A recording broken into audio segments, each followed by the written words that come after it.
अक्षय पट्टनायक कहते मु बड़ मेडिकल डॉक्टर विधवा स्वाई कहूँ।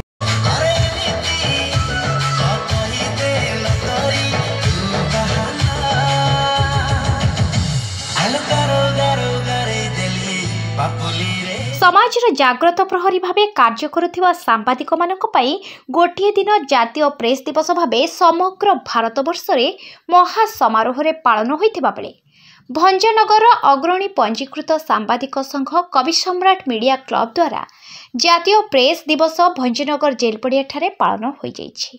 2 दिन धरि आयोजित होइथिबा एही भव्य कार्यक्रम रे प्रथम दिन रे भंजनगर उपखंडर बहु प्रशासनिक अधिकारी जोग दैथिले।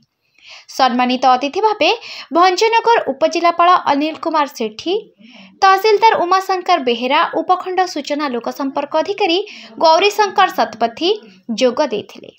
अनुष्ठान सभापति द्वारा रचित नाटक संपर्कर पुस्तक उन्मोचित होइथिला। समाजर विशेष अवदान पाई 2 जन डाक्टर विजय कुमार पंडा और श्रीकांत साहू को देवर्षि सम्मान रे सम्मानित करा जायथिला। सेहीपरि द्वितीय संध्यार सम्मानित अतिथि भावे भंजनगर मान्यवर विधायक प्रद्युम्न कुमार नायक, भंजनगर विज्ञापित अंचल परिषद अध्यक्ष गोपबंधु महापात्र, सांसद प्रतिनिधि रवींद्र गौड़, संतोष तियाड़ी जोग देथिले। वरिष्ठ निर्देशक अर्गस टीवी ज्ञानरंजन रथ, वरिष्ठ खबर उपस्थापिका नीलिमा प्रियदर्शिनी को देवर्षि सम्मान रे सम्मानित करा जायथिला। इतिमध्य कुनी नृत्यशिल्पी प्रतीक्षा महापात्र द्वारा नृत्य मनमुग्धकर थिला। एहासह प्रबंध, वक्तृता और संगीत प्रतियोगिता रे उत्तीर्ण प्रतियोगी माननको पुरस्कृत करा जायथिला। विभिन्न विद्यालय आसीथिबा छात्र छात्री मानक द्वारा चित्ताकर्षक नृत्य रे दर्शक माने झूमी उठिथिले।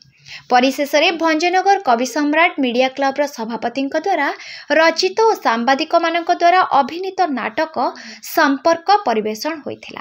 अनुष्ठान सभापति प्रदीप कुमार स्वाई, संपादक चिन्मय देवर्ता, उपदेष्टा दंडपाणी प्रधान, उपसभापति पुरुषोत्तम महापात्र और समीर कुमार महापात्र मंच परिचालना करथिले। गंजाम भंजनगर आशीष कुमार गौड़ रिपोर्ट।